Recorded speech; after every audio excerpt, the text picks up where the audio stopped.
안녕하세요, 선생님. 네, 코로나 생명 탐구 보고서 오늘 두 번째 시간입니다. 네, 두 번째 시간에서는 지금 저번 시간에 이어서 이제 인공생명 시대 그리고 유전자 합성으로 가능하다 주제에 대해서 살펴볼 건데요. 이 유전자 합성이라는 게 굉장히 무궁무진할 것 같아요.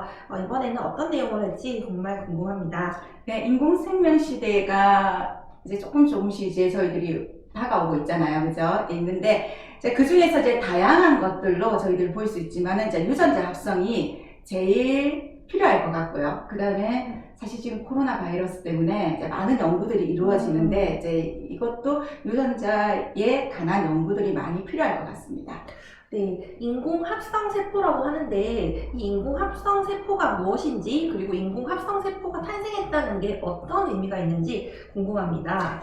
2010년에 지금 만들어진 건데요. 그전에는 저희들이 사실 복제만 했어요.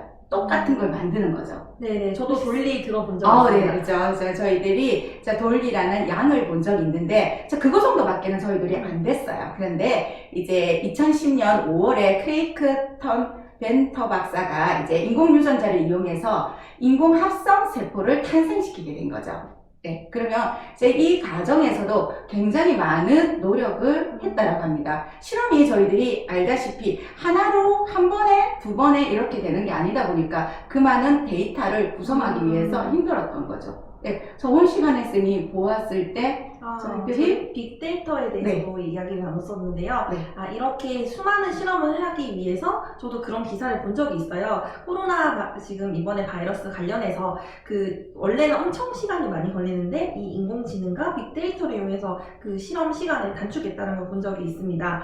네, 그러면 여기서는 이것이 어떻게 활용이 된 거죠? 네, 이걸 지금 실험을 할 때 우선에 미코플라스마 미코이데스 게놈을 분석을 했어요. 그리고 나서 컴퓨터를 이용해서 이제 새로운 게놈을 이제는 설계를 하는 거죠.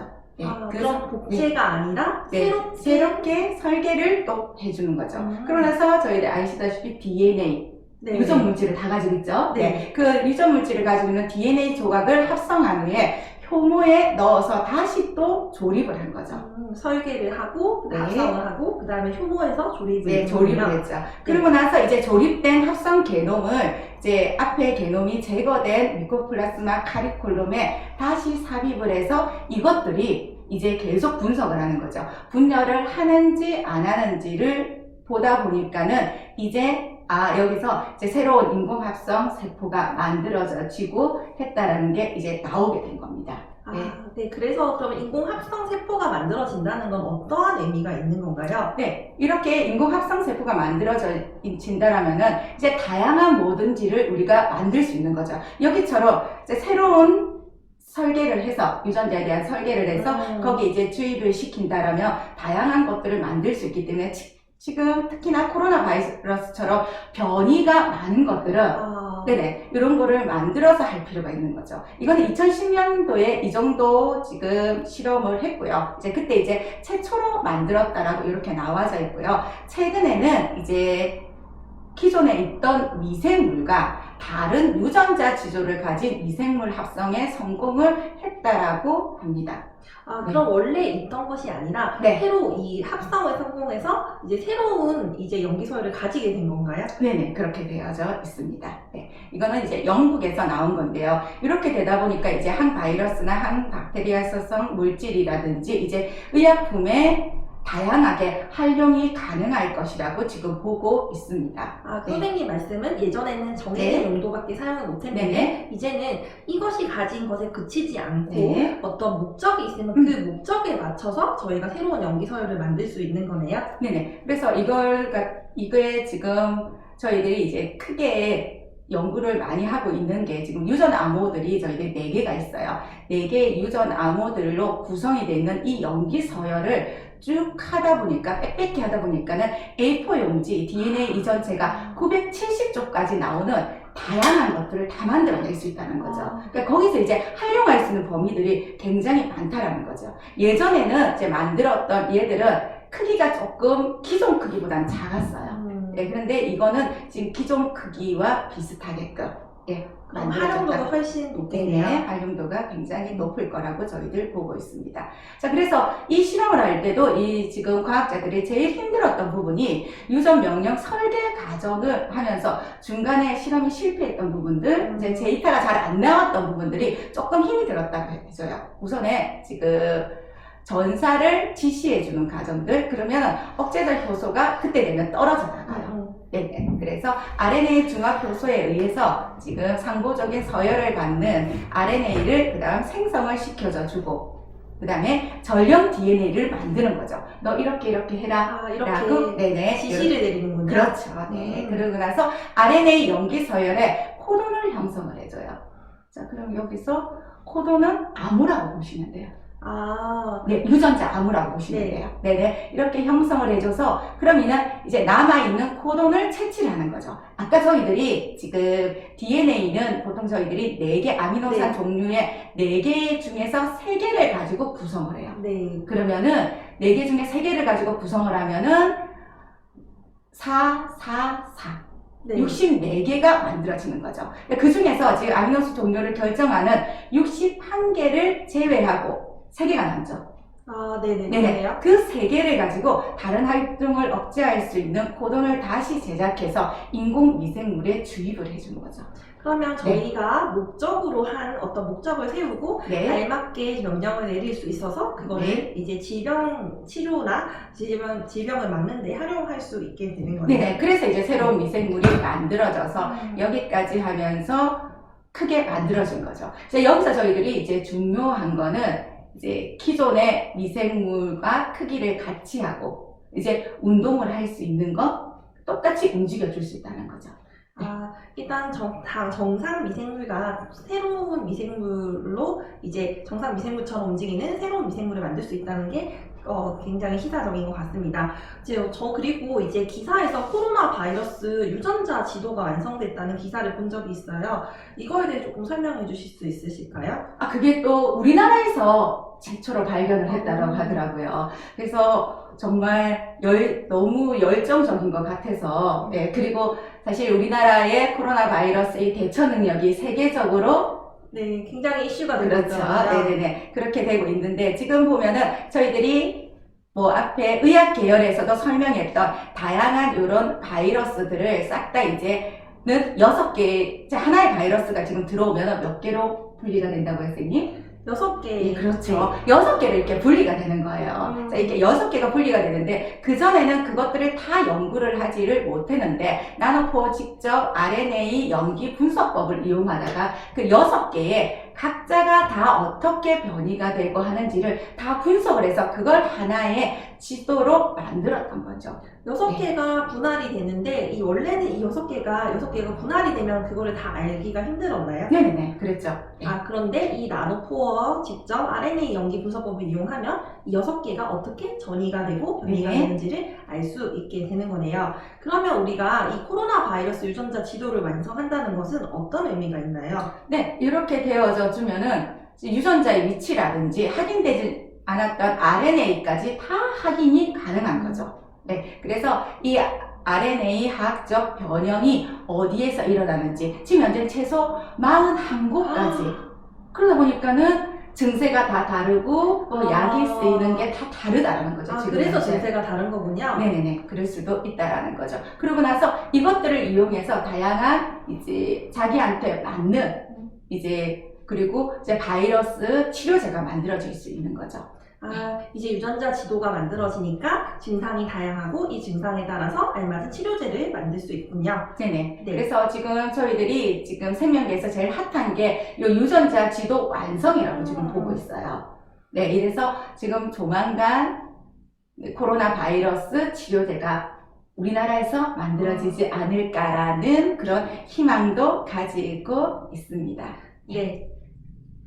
일단 인공장기하면 가장 먼저 떠오르는 게 심장입니다. 네네. 이제 만화나 영화에서도 굉장히 많이 나오는데요. 인공심장 지금까지 어디까지 발전이 되었나요? 자, 인공심장은 저희들이 지금 많은 얘기들이 나오고 있어요. 그래서 아직까지는 뭐 성공적이다, 임상실험 정도가 되어져 있어요. 싱카디아라든지 카르마는 최근에서 대규모 임상 실험이나 동물 실험에 성공적으로 됐지만은 아직까지 그래도 바로 사람한테 이제 쓰기는 이제 조금 그래서 임상 실험 정도는 이제 성공적으로 되어져 있고요. 사실 지금 현재는 우리께 선생님 몸에서 나온 게 제일 좋을 거잖아요. 네, 그렇죠. 그죠? 저도 그럴 거예요, 아마도. 그래서 자신의 줄기세포를 신장세포에 부착해서 신장이 스스로 치료할 수 있는 기술이 개발 중에 있습니다. 아, 그러면 저의 줄기세포를 네. 새로 만든 인공 심장에다가 네. 부착을 하면은 얘네가 연결이 되는 건가요? 싱카디아나 카르마에서는 최근에 대규모의 지금 임상 실험과 동물 실험이 성공적으로 지금 이루어져 있습니다. 네, 그래서 이게 바로는 모든 사람들한테 적용하기는 힘들겠지만 거기까지 발전이 되어져 있고요. 그리고 선생님 몸에는 선생님께 제일 좋겠죠. 네, 그래서 그렇죠. 자신의 줄기세포를 신장에 부착해서 신장이 스스로 치료할 수 있는 기술도 지금 개발 중에 있습니다. 네, 근데 그러면 이 인공 심장은 어떻게 만드는지 실제로 어떻게 네. 만드는지 그럼 궁금한데요. 선생님의 줄기세포를 가지고 와요. 네. 그것들을 계속 키우는 거죠. 네, 그러니까 자연 단백질이나 세포를 활용해서 그걸 키운 다음에 3D 프린트를 이용해서 새로운 심장으로 인쇄하는 일도 지금은 가능해지고 있습니다. 3D 프린트로 심장을 만들 수 네네네, 있나요? 그렇죠. 3D 프린트로 못 만드는 거는 뭘까요? 네, 이제 거의 없는 걸로 보고 있습니다. 네. 네, 굉장히 획기적이네요. 그렇다면 3D 프린트로 심장을 만들 수 있다면 보다 적은 비용으로 이제 많은 사람들에게 할 수 있을 것 같습니다. 네, 그러면 우리 심장 다음으로 사람들이 많이 이렇게 어려움을 겪는 심장인데요.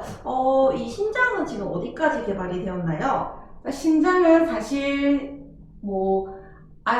병에 걸리신 분들은 아시겠지만은 정말 힘들잖아요. 네, 계속 그렇죠. 가서 병원 가서 그래서 투석을 받아야 되잖아요. 네네. 그래서 지금 투석을 받을 때 너무 힘들기 때문에 지금 현재는 이제 착용 가능한 인공심장이 나오면은 좋지 않을까. 그 다음에 근데 투석기 자체도 너무 무거워요. 맞아요. 네, 투석기 자체도 너무 무거운 거죠. 그래서 휴대 가능한 인공심장이 만들어지지 않을까라는 이거 지금은 예측만 하고 있는 정도예요. 이제 심장보다 조금 발달은 조금 덜 되어져 있는 거죠. 예, 그러니까는 여기는 이제는 피를 이제 거르는 작용까지 다 해야 되다 보니까는 그게 조금 힘들어져 있고 지금 현재 투석기나 인공심장들이 일본에서 굉장히 활용이 많이 되고 있고 많이 발전되고 있다라는 거 거기까지 지금 나와져 있습니다. 투석을 하기 위해서 병원에 주기적으로 방문해야 되는데 이렇게 착용 가능하고 휴대 가능한 인공심장이 있다면 조금 그런 수고로움을 될 수 있을 것 같습니다. 네, 선생님 그리고 저희가 숨을 쉬는 폐 같은 경우는 지금 어디까지 발전이 되어 있나요? 사실 노인 인구들의 거의 병원에 가면은 저 아파서 왔어요 하면 거의 다 이제 폐렴이 경우가 좀 많다라는 겁니다. 네네네. 그렇다 보니까는 이제 폐렴으로 이렇게 사망하는 경우도 많다고 하니까는 이제 폐를 만약에 이식할 수 있다라면은 정말 좋을 것 같아요. 네. 근데 폐를 이식하더라도 이렇게 조건들이 너무 많고요. 그리고 이식받은 폐는 10년 이상을 사용할 수가 없답니다. 왜냐면 처음에는 이제 자기의 유전자나 이렇게 자기의 몸에 맞게끔 이렇게 맞춰서 이렇게 이식을 하지만은 그 다음에는 이제 폐도 이제 자기랑 이렇게 10년 정도 쓰고 나면은 이렇게 잘 활용이 잘 안 되는 경우가 있어가지고 사용할 수 없기 때문에 이제 그 사람들은 이제 거의 누워서 지낸다라고 하더라고요. 굉장히 중요한 것 같습니다. 이 코로나 같은 경우가 이제 그 우한 폐렴이라고 하고 이게 지금 전 세계적인 이제 팬데믹, 이제 전염병이 되고 있는데 이렇게 폐와 관련된 질병이 늘어난다면은 이 폐와 관련된 인공장기의 발달이 빨리 이루어져야 될 것 같네요. 네, 그리고 제가 개인적으로 관심이 있는 이제 위입니다. 요즘은 위와 관련돼서도 수술을 많이 하잖아요. 네, 그런데 이제 위는 사실은 먹는 즐거움도 있고, 뭐 이제 저희가 살을 빼는 데도 중요하고, 어쨌든 위와 관련해서는 사람들이 요즘은 어린 아이들도 이제 위에서 뭐 살이 올라와서 속이 쓰리다든지 위와 관련된 질병이 옛날보다 많은 것 같아요. 이 위장이나 위 같은 경우는 어디까지 발달이 되었나요? 사실 위는 이렇게 이제 수술을 하거나 이제 위를 좀 작게 하는 거죠, 그죠? 수술을 하는 이 과정이나 이런 것들이 너무 힘들다라고 하더라고요. 네. 위험하고 그렇게 되어져 있다라고 하더라고요.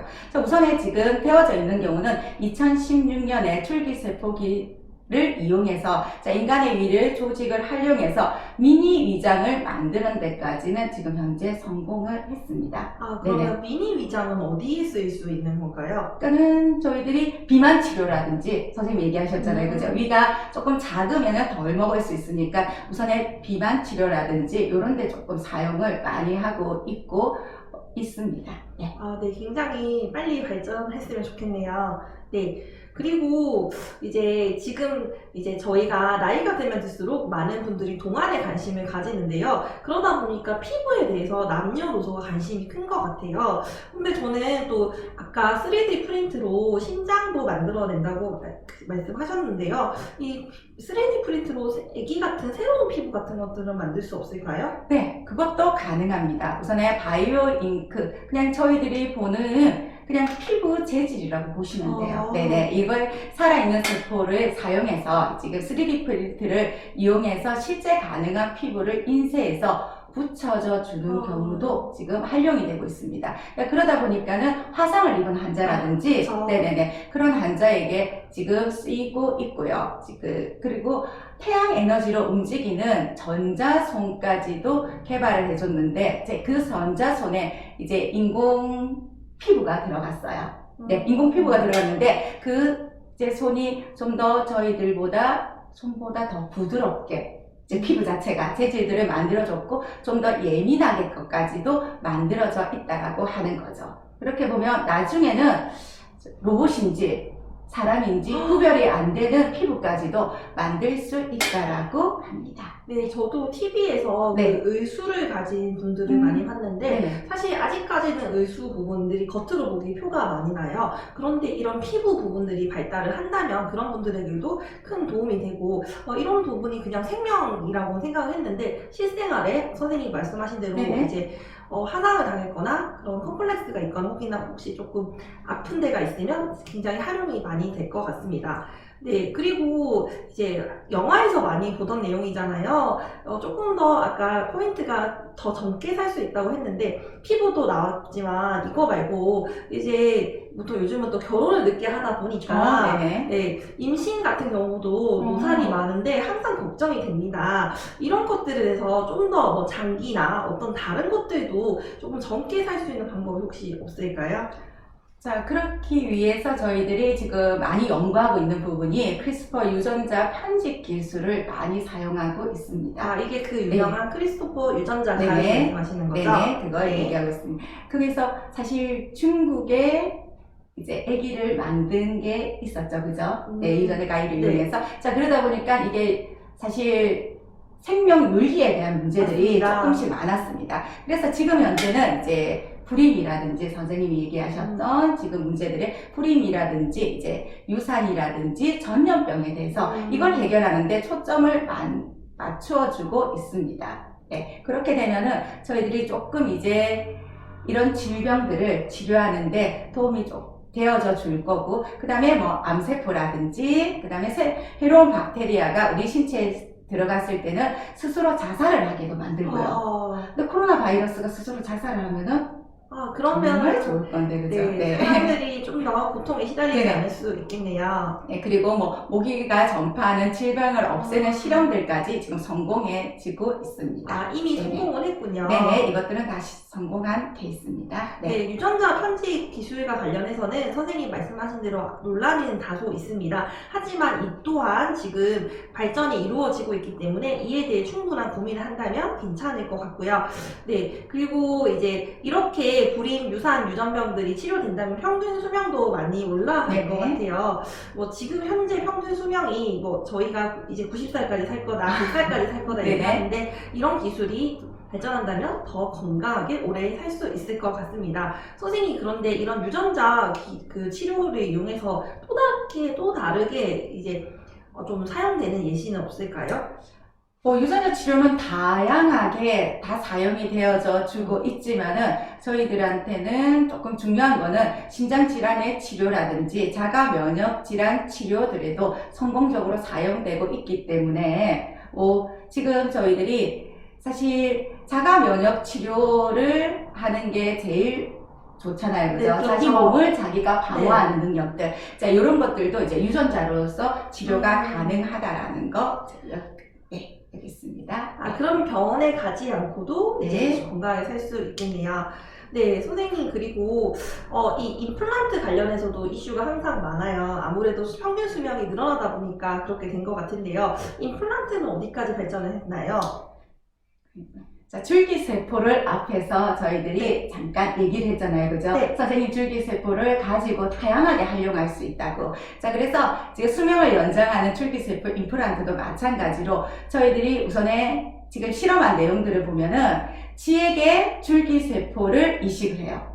다 죽어가는 쥐, 너무 많이 늙었어요. 자, 그런 쥐한테 이식을 하게 되면은 이제 새로운 유전이 생성이 돼서 건강하게 이제 산다라는 거, 조금 더 이제 건강하게 살 수 있다라는 거, 이런 것까지 보일 수 있고요. 그렇게 돼서 보면은 이제 그 쥐들의 집중력 향상이라든지 이제 쥐들은 계속 저희들이 이제 그런 줄기세포를 넣고 나서 교육을 시키잖아요. 훈련을 시키잖아요. 그렇게 되니까 방향 잡기라든지 문제 해결 능력 같은 인지 능력 감소가 조금 더뎌지는 게 보여지고, 자, 근력 약화도 지연되는 게 보인다는 거죠. 그래서 이런 줄기세포를 나중에 이제 노인들에게 치매 환자들한테 치매 초기에 사용이 된다라고 하면은 그걸 갖다가 조금 더 더디게 맞거나 아니면은 조금은 이제 방지할 수 있는 것까지도 만들어질 수 있다라고 지금 보고 있습니다. 네, 평균 수명이 연장되는 것에 또 이제 건강하게 살 수 있을까 걱정이 많았는데 선생님 말씀하신 대로 이렇게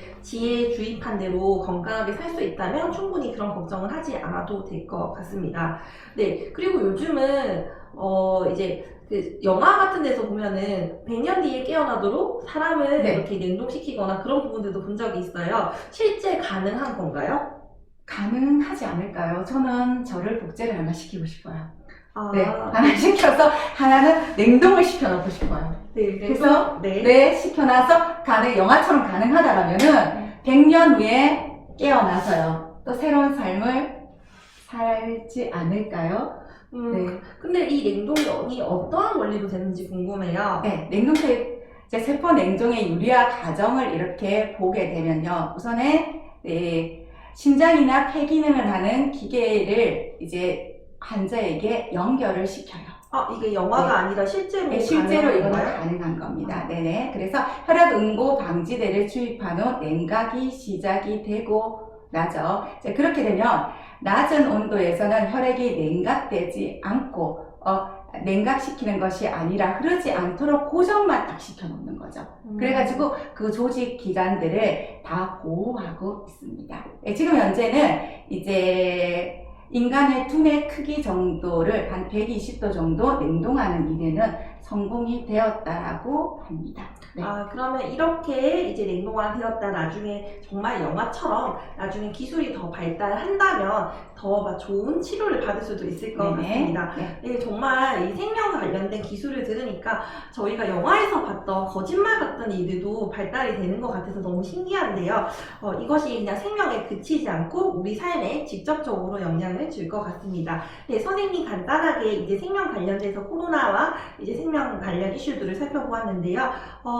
마지막으로 이것 관련돼서 보고서 같은 것을 작성할 수 있다면 어떤 거를 추천해 주실 수 있을까요? 네, 다양한 보고서를 여기서는 작성을 할 수 있습니다. 거기서 이제 자기의 관심이 있던 이 바이러스에 대해서, 바이러스가 어떻게 이렇게 변화되고 이렇게 됐는데 지금 현재 뭐 발전은 어디까지 되어져 있고 관심 있는 바이러스에 대해서 조사하는 것도 좋고요. 뭐 다양한 책들을 읽어봐 주는 것도 좋을 것 같습니다. 네네. 그러고 나서 책이 하나 기억이 안 나는데 다양한 책들도 활용을 하고 이거는 뭐 이제 생명과학뿐만 아니라 이렇게 되면서 주제들이 참 좋았던 것 같습니다. 네, 다음 이 시간에는 이제 드디어 코로나 관련해서 문과의 보고서가 나오는데요. 그 첫 번째 시간으로 경영 탐구 보고서에 대해서 나누도록 하겠습니다. 선생님 오늘 좋은 말씀 감사합니다. 네, 다음에도 너무 기대됩니다. 네, 선생님 수고하셨습니다. 네. 감사합니다.